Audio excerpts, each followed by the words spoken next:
Hi friends, Assalamu alaikum. Welcome to Zuha kitchen. இன்னைக்கு நம்ம கிச்சன்ல குக் வித் கோமாலில ரித்திகா அவர்கள் செஞ்ச ஆப்பிள் ஜிலேபி தான் இன்னைக்கு நம்ம ப்ரிப்பேர் பண்ண போறோம்.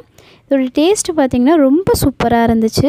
ஒரு இன்ஸ்டன்ட் ஸ்வீட்னு கூட சொல்லலாம். இதோட ப்ரிப்பரேஷன் டைமிங் பாத்தீங்கன்னா ஒரு 10 to 15 minutes தான் ஆகும். ரொம்ப சிம்பிளா சீக்கிரமா முடிஞ்சிருச்சு. வீட்டுக்கு வர கெஸ்ட்டை வந்து ரொம்ப சிம்பிளாக இந்த ஸ்வீட்டை செஞ்சு நம்ம வெல்கம் பண்ணலாம். டேஸ்ட்டும் ரொம்ப யம்மியாக இருந்துச்சு. வாங்க இது எப்படி செய்கிறதுன்னு பார்க்கலாம். அதுக்கு முன்னாடி நம்ம கிச்சனை ஃபஸ்ட் டைம் பார்க்குறவங்க மறக்காமல் சப்ஸ்கிரைப் பண்ணிவிடுங்க. பக்கத்தில் இருக்க பெல் ஐக்கனையும் கிளிக் பண்ணிவிடுங்க. இதுக்கு நான் ஆப்பிள் இந்த மாதிரி தின்னாக ஸ்லைஸ் பண்ணி வச்சுருக்கேன். ரொம்ப தின்னாக வேணாம், திக்காக வேணாம், இந்த மாதிரி ஸ்லைஸ் பண்ணிக்கோங்க. அப்புறம் ஒரு பவுலில் ஒரு 1/2 கப் அளவுக்கு மைதா, 1 ஸ்பூன் கார்ன்ஃப்ளவர், கொஞ்சமாக சால்ட்டு,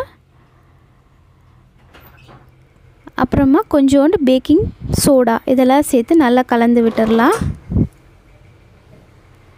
இப்போ இதில் கொஞ்சம் கொஞ்சமாக தண்ணி ஆட் பண்ணி நல்ல ஒரு திக்கான பேட்டர் கன்சிஸ்டன்சிக்கு கலந்து வச்சிடலாம்.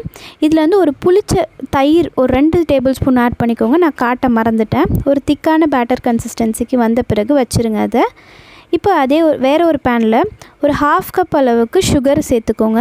அதே கப்பில் 1/2 கப் தண்ணி சேர்த்து இதை சுகர் சிரப் ரெடி பண்ணிக்கலாம். இது ஒரு கொஞ்சமாக கொதி வர்ற டைமில் இது பன்னீர் ரோஸ், இது நல்லா க்ளீனாக வாஷ் பண்ணிவிட்டு இந்த சுகர் சிரப்பில் நம்ம ஆட் பண்ணிக்கலாம். இந்த மாதிரி பிச்சு போட்டு ஆட் பண்ணிக்கோங்க. இந்த பன்னீர் ரோஸ் அந்த சுகர் சிரப்பில் நல்லா கொதிக்கணும். அப்போ தான் அந்த ஃப்ளேவர் நல்லா உள்ளே இறங்கும். அந்த பன்னீர் ஃப்ளேவர் நம்ம ஃபீல் பண்ண முடியும். அந்தளவுக்கு கொதிக்கிற மாதிரி பார்த்துக்கோங்க. கடைசியாக ஒரு 1/4 ஸ்பூன் ஏலக்காய் தூள் சேர்த்துட்டு இறக்கிடலாம். இப்போ ஆயில் நல்லா ஹீட்டாக இருக்குது. நம்ம கலந்து வச்சுருக்க பேட்டரில் ஆப்பிளை சேர்த்து நல்லா டீப் ஃப்ரை பண்ணி எடுத்துடலாம். மீடியம் லோலே வச்சுக்கோங்க ஆயிலை, ஃப்ளேமை. இப்போ அவ்வளோதான், நம்மளோட ஆப்பிள் ஜிலேபி நல்லா ஃப்ரை ஆகிடுச்சு.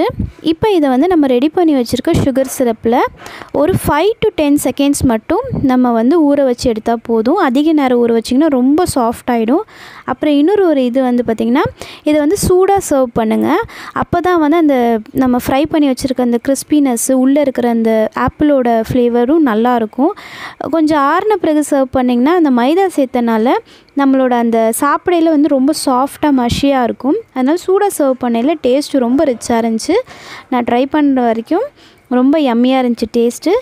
இந்த வீடியோ பிடிச்சிருந்துச்சின்னா உங்கள் ஃப்ரெண்ட்ஸ்க்கெல்லாம் ஷேர் பண்ணுங்கள், சப்ஸ்கிரைப் பண்ணிவிடுங்க. இந்த வீடியோ பிடிச்சிருந்துச்சின்னா லைக் பண்ணுங்கள். மறக்காமல் நம்ம சுகா கிச்சனை சப்ஸ்கிரைப் பண்ணிவிடுங்க. பாய், தேங்க்யூ.